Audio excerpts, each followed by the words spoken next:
जय हिंद दोस्तों, मैं हूं आपका दोस्त केबी और आइए 17 अगस्त 2020 के करंट अफेयर्स की शुरुआत करते हैं। तो पहला प्रश्न है, अगस्त 2020 में किस राज्य की सरकार ने 4 मेगा पेयजल परियोजनाओं को मंजूरी दी? तो इस प्रश्न का सही उत्तर होगा ऑप्शन बी, यानी कि उड़ीसा की जो कैबिनेट है उनके द्वारा कोरापुट, मयूरभंज, कटक, गजपति और बालासोर जैसे जिलों के लिए 800 करोड़ रुपए के इस परियोजना को मंजूरी दी गई है। इस परियोजना के अंतर्गत उड़ीसा राज्य की सरकार 911 गांवों के 6 लाख से ज़्यादा लोगों को पीने के लिए स्वच्छ जल उपलब्ध कराएगी। तो जिलों के नाम आपके लिए महत्वपूर्ण नहीं है, आपको सिर्फ ये ध्यान रखना है कि 4 मेगा पेयजल परियोजनाओं को मंजूरी दी है उड़ीसा राज्य की सरकार ने। अगला प्रश्न है, राष्ट्रपति रामनाथ कोविंद जी ने कितने रक्षा कर्मियों के लिए वीरता पुरस्कारों की घोषणा की? यानी कि यहाँ पर बात हो रही है गैलेंट्री अवार्ड्स की। तो कुल मिलाकर के 84 रक्षा कर्मियों के लिए वीरता पुरस्कारों की घोषणा की गई है। अब परीक्षा के दृष्टिकोण से आपको ये भी ध्यान रखना है कि ये जो 84 वीरता पुरस्कार हैं इनमें से 9 शौर्य चक्र भी हैं, यानी कि शौर्य चक्र सम्मान भी 9 लोगों को यहाँ पर दिया जाएगा। शौर्य चक्र सम्मान के बारे में आपको ये ध्यान रखना है कि अशोक चक्र और कीर्ति चक्र के बाद में पीस टाइम में दिया जाने वाला ये सबसे बड़ा सम्मान है। जैसे वार टाइम में परमवीर चक्र दिया जाता है जो कि सबसे बड़ा सम्मान है, उसी तरह से अगर हम लोग पीस टाइम की बात करते हैं तो उस समय अशोक चक्र सबसे बड़ा यहाँ पर सम्मान है। और शौर्य चक्र के बारे में आपको ये भी ध्यान रखना है कि ये सेना के जवानों के साथ साथ किसी सिविलियन को भी उसकी वीरता के लिए दिया जा सकता है। इसके अलावा जो यहाँ पर 84 पुरस्कार दिए जाएंगे इनमें से 19 कर्मियों को मेंशन इन डिस्पैच अवार्ड भी दिया जाएगा। अब ये अवार्ड क्या होता है? तो इसके अंतर्गत जो सेना के हाई ऑफिसर होते हैं उनके द्वारा उन जवानों के नामों की घोषणा की जाती है जिनके द्वारा किसी भी स्पेशल मिशन में अपना विशेष योगदान दिया गया होता है। तो ये सारी चीज़ें आपको इस प्रश्न से ध्यान रखनी है। और अगर अभी तक आपने चैनल को सब्सक्राइब नहीं किया है तो सब्सक्राइब बटन पर क्लिक करके बेल आइकन को क्लिक कर लें, जिससे आपको आने वाली हर वीडियो की नोटिफिकेशन मिलती रहे। इस वीडियो की जो पीडीएफ है वह आपको टेलीग्राम पर भी मिल जाएगी। टेलीग्राम पर आपको केवी गुरुजी सर्च करना है या फिर नीचे आपको वेबसाइट की लिंक मिलेगी, वहाँ से आप प्रिंट फ्रेंडली पीडीएफ को जनरेट कर सकते हैं।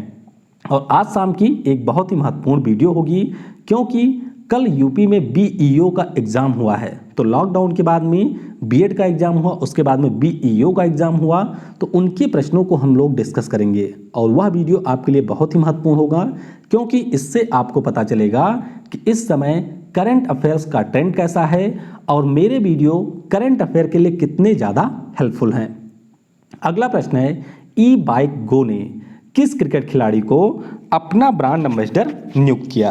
तो ई बाइक गो के द्वारा क्रिकेटर हरभजन सिंह को यहाँ पर अपना ब्रांड एम्बेसडर नियुक्त किया गया है। तो इस प्रश्न का ऑप्शन ए करेक्ट होगा।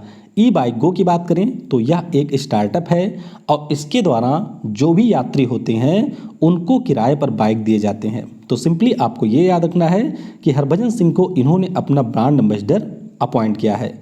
इसके अलावा अगर हम लोग बात करते हैं सौरभ गांगुली की, जो कि बीसीसीआई के 39वें नंबर के अध्यक्ष हैं, इनको और फुटबॉल टीम के कप्तान सुनील छेत्री को जेएसडब्ल्यू सीमेंट ने अपना ब्रांड एम्बेसडर बनाया है। और विराट कोहली जो कि वर्तमान में भारतीय क्रिकेट टीम के कप्तान हैं, इनको चाइना की मोबाइल कंपनी IQOO ने अपना ब्रांड एम्बेसडर नियुक्त किया है।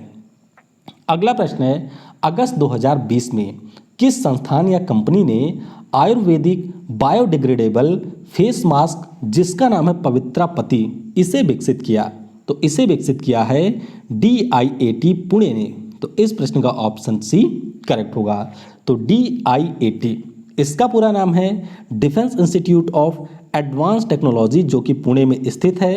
तो इनके द्वारा बायोडिग्रेडेबल फेस मास्क जो कि आयुर्वेद के ऊपर आधारित है, इसका नाम है पवित्रा पति। और रोगाणुरोधी बॉडी सूट भी विकसित इन्होंने किया है जिसका नाम है आयुष तारा। तो अब इन्होंने इसका विकास कर लिया है और जो इन मास्क का या फिर रोगाणुरोधी बॉडी सूट है इसका निर्माण Messrs Siddheshwar textile private limited, जो कि महाराष्ट्र की एक कंपनी है, उसके द्वारा किया जाएगा। और ये फेस मास्क, इसके अलावा बॉडी सूट अमेजन और फ्लिपकार्ट जैसी ई कॉमर्स कंपनियों के ऊपर भी उपलब्ध होंगी। तो नाम आपको ध्यान रखने हैं और किसने इसे डेवलप किया है ये भी आपको ध्यान रखना है।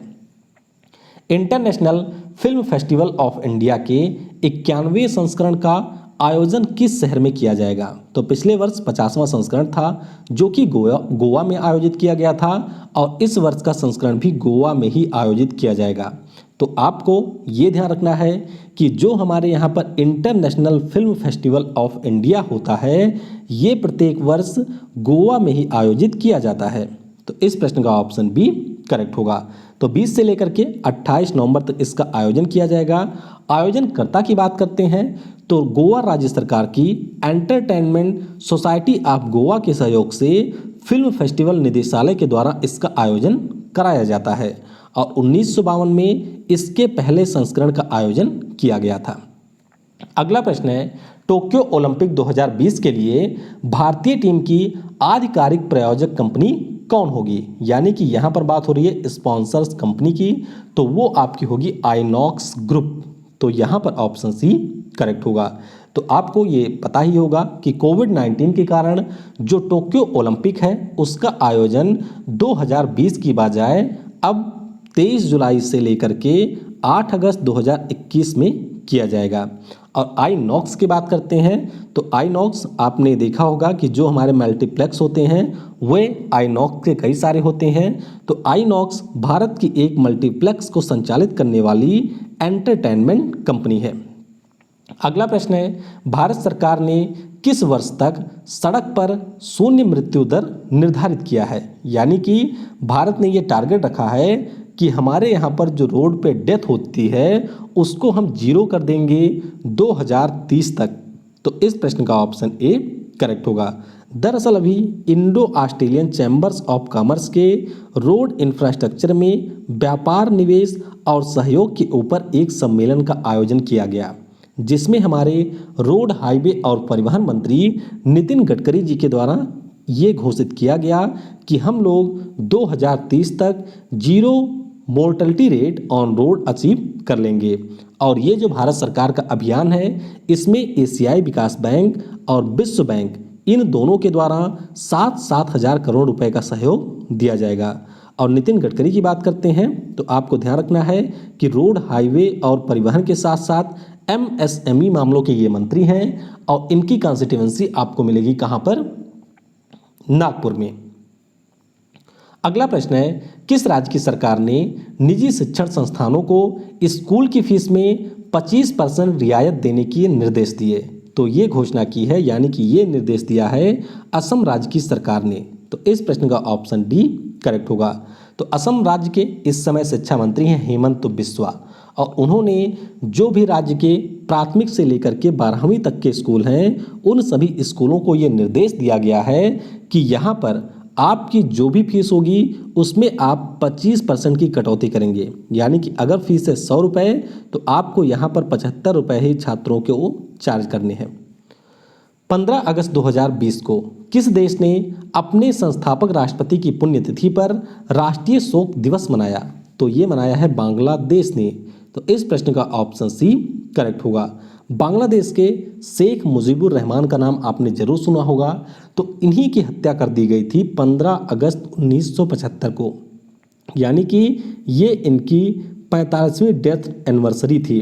और इसी अवसर पर बांग्लादेश ने राष्ट्रीय शोक दिवस मनाया है। दरअसल हुआ क्या था कि 15 अगस्त 1975 को अपने घर में थे शेख मुजीबुर रहमान, और उसी समय एक मिलिटेंट ग्रुप के द्वारा इनके परिवार के 16 सदस्यों की हत्या कर दी गई थी।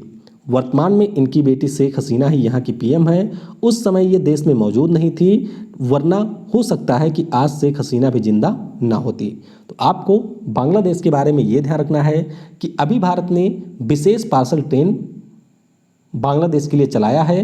पहली ट्रेन चली थी आंध्र प्रदेश से, जिसमें थी सूखी मिर्च, और दूसरी ट्रेन अहमदाबाद गुजरात से चलाई गई, जिसमें आपके डाई और रंग थे। तो ये विशेष पार्सल ट्रेन बांग्लादेश के लिए चलाई गई है। और अभी बांग्लादेश में भारत ने अपना नया राजदूत भी नियुक्त किया है, तो उनका नाम क्या है वो आपको नीचे कमेंट में लिखना है। इजराइल के साथ अब्राहम समझौता नाम से शांति समझौता करने वाला अरब क्षेत्र का तीसरा देश कौन बना? तो यहाँ पर तीसरा देश बन गया है संयुक्त अरब अमीरात। तो इस प्रश्न का ऑप्शन बी करेक्ट होगा। दरअसल बात क्या हुई है पहले आपको ये समझना है। 1948 में इजराइल देश की स्थापना होती है और जब इजराइल देश की स्थापना हुई थी उस समय ज़्यादातर मुस्लिम देशों के द्वारा इजराइल को एक देश के रूप में मान्यता नहीं दी गई थी। हालांकि बाद में इजराइल के जो संबंध हैं वह देशों के साथ अच्छे होते रहे और कई सारे देशों ने यहाँ पर इजराइल को एक देश के रूप में मान्यता दी। जो भी मुस्लिम देश थे उनका ये मानना था कि ये जो पूरा इजराइल वाला रीजन है ये है मुख्य रूप से फिलिस्तीनियों का, और इजराइल जिसमें आपको ज्यूस आबादी मिलेगी उनके द्वारा यहाँ पर कब्जा कर लिया गया है। तो इसीलिए इनके द्वारा मान्यता नहीं दी गई थी और अब अरब क्षेत्र के मिस्र और जॉर्डन के बाद में इस तरह का शांति समझौता करने वाला यूएई तीसरा देश बन गया है और इसमें निगोशिएशन किया अमेरिका ने, यानी कि अमेरिका की मध्यस्थता के बाद में अमेरिकी व्हाइट हाउस में इसकी घोषणा की गई है। अब ये शांति समझौता है क्या? तो इसके अंतर्गत दोनों देशों के बीच में जो द्विपक्षीय समझौते हैं, यानी कि जो भी दूरसंचार, पर्यटन, सुरक्षा, इन सभी से जुड़े हुए समझौते हैं वे अब दोनों देश एक दूसरे के साथ में करेंगे। और नाम इसका अब्राहम समझौता क्यों रखा गया है? इसके पीछे का भी एक कारण है, क्योंकि जो हमारे ईसाई कम्युनिटी के लोग हैं, मुस्लिम कम्युनिटी के लोग हैं और ज्यूस कम्युनिटी के लोग हैं, इनका ये मानना है कि अब्राहम इनके जनक थे, यानी कि ये लोग अपने आप को अब्राहम की संतान मानते हैं और इसीलिए इस शांति समझौते का नाम अब्राहम समझौता रखा गया है। संयुक्त अरब अमीरात की बात करते हैं तो आबू धाबी में इसकी आपको राजधानी मिलेगी। वहीं पर अगर हम लोग इजराइल की बात करते हैं तो जेरूसलम में इसकी राजधानी है। हाल ही में प्रकाशित की गई पुस्तक कोरोना कविता काल के लेखक कौन है? तो इस पुस्तक को लिखा है श्रीधरन पिल्लई जी ने। तो यहाँ पर ऑप्शन ए करेक्ट होगा। श्रीधरन पिल्लई जी की बात करते हैं तो ये वर्तमान में मिजोरम राज्य के राज्यपाल हैं और लॉकडाउन के दौरान इनके द्वारा अंग्रेजी और मलयालम भाषाओं सहित कुल मिलाकर के 13 पुस्तकें लिखी गई हैं। तो इन 13 में से 3 का अभी विमोचन किया गया है। तो एक तो है कोरोना कविता काल, उसके अलावा रिपब्लिक डे 2020 और 10 स्पीक्स द गवर्नर्स नाम की पुस्तक का भी विमोचन किया गया। आपको ये थोड़ा सा ध्यान रखना है कि जो इनकी पुस्तक है कोरोना कविता काल, इसका विमोचन किया मिजोरम के सीएम जोर मथंगा ने और रिपब्लिक डे 2020 और 10 स्पीक्स द गवर्नर नाम की जो पुस्तक है इनका विमोचन गुवाहाटी उच्च न्यायालय के मुख्य न्यायाधीश अजय लांबा जी के द्वारा किया गया।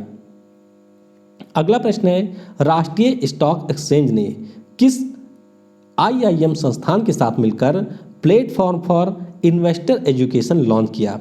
तो ये इन्होंने लॉन्च किया है आईआईएम बेंगलुरु के साथ में मिल करके।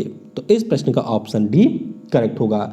तो जो हमारे शेयर मार्केट के इन्वेस्टर होते हैं, यानी कि जो भी निवेश करते हैं शेयर मार्केट में, उन सभी को यहाँ पर शिक्षित करने के लिए online investor education resource centre, जिसका नाम है प्लेटफॉर्म फॉर इन्वेस्टर एजुकेशन, इसे लॉन्च किया गया है। अब ये एक ऐसा प्लेटफॉर्म होगा जिसके माध्यम से जो भी निवेशक होंगे उनको वीडियो के द्वारा, ऑडियो के द्वारा, या फिर जो आपका पॉडकास्ट होता है या फिर जो आपके ब्लॉग पोस्ट होते हैं उनके माध्यम से शिक्षित किया जाएगा। नेशनल स्टॉक एक्सचेंज की बात करते हैं तो इसका मुख्यालय आपको मुंबई में मिलेगा और इसके एमडी और सीईओ है विक्रम लिमाये। स्थापना इसकी कब हुई थी ये आपको नीचे कमेंट में बताना है। आखिरी प्रश्न है, किस भारतीय बैंक ने किसानों के लिए किसान क्रेडिट कार्ड समीक्षा विकल्प की शुरुआत की है? तो ये शुरू किया है भारत के सबसे बड़े bank state bank of India ने। तो इस प्रश्न का ऑप्शन ए करेक्ट होगा। एसबीआई के द्वारा किसानों के लिए एक डिजिटल प्लेटफॉर्म लॉन्च किया गया है जिसका नाम है योनो कृषि। क्या? योनो कृषि। और इसी के ऊपर यहाँ पर किसान क्रेडिट कार्ड समीक्षा विकल्प को भी लॉन्च किया गया है। अब ये समीक्षा विकल्प क्या होगा? देखिए, जो हमारे किसान होते हैं उनके लिए केसीसी कार्ड बनते हैं और इसके अंतर्गत वे अपने ज़मीन के ऊपर बैंकों से लोन ले सकते हैं।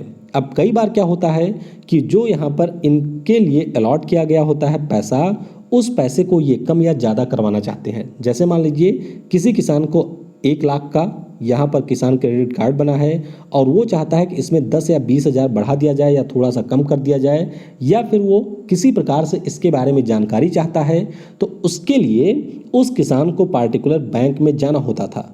लेकिन अब यहाँ पर SBI के द्वारा जो किसान क्रेडिट कार्ड समीक्षा विकल्प की शुरुआत की गई है, इसके अंतर्गत किसान इस ऐप के माध्यम से अपने किसान क्रेडिट कार्ड की समीक्षा कर सकते हैं।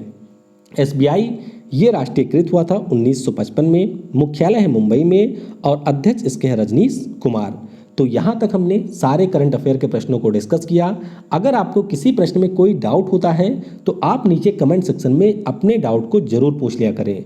हालांकि करंट अफेयर जो वनडे एग्जाम के लिए होता है उसमें बहुत ज़्यादा समझने की चीज़ें नहीं होती हैं, डेटा को फिलहाल आपको याद रखना होता है, लेकिन कई प्रश्न ऐसे होते हैं जिनको आपको थोड़ा सा समझने की ज़रूरत होती है। तो मैं कोशिश करता हूं कि प्रश्नों को आपको अच्छे तरीके से समझा भी दिया करूं। फिर भी अगर आपको कोई डाउट होता है किसी प्रश्न में तो वह आप नीचे कमेंट में पूछ सकते हैं। तो चलिए अब कल के प्रश्नों का उत्तर जान लेते हैं। केंद्रीय जल आयोग के द्वारा किसके साथ मिलकर बाढ़ पूर्वानुमान पहल की शुरुआत की गई है? तो ये शुरू किया गया है गूगल कंपनी के साथ में मिलकर के। आयुष मंत्रालय द्वारा कितने माह का आयुष फॉर इम्यूनिटी अभियान शुरू किया गया? तो ये अभियान शुरू किया गया है अगले 3 महीनों के लिए। गो एयर के नए CEO कौन नियुक्त किए गए? तो ये नियुक्त किए गए हैं कौशिक खोना। ध्रुवास्त्र की बात करते हैं तो यह एक एंटी टैंक गाइडेड मिसाइल है। क्या है? एंटी टैंक गाइडेड मिसाइल, यानी कि इससे टैंक को नष्ट किया जा सकता है। और अंतर्राष्ट्रीय सौर गठबंधन के फ्रेमवर्क समझौते पर हस्ताक्षर करने वाला 87वां देश बना है निकारागुआ।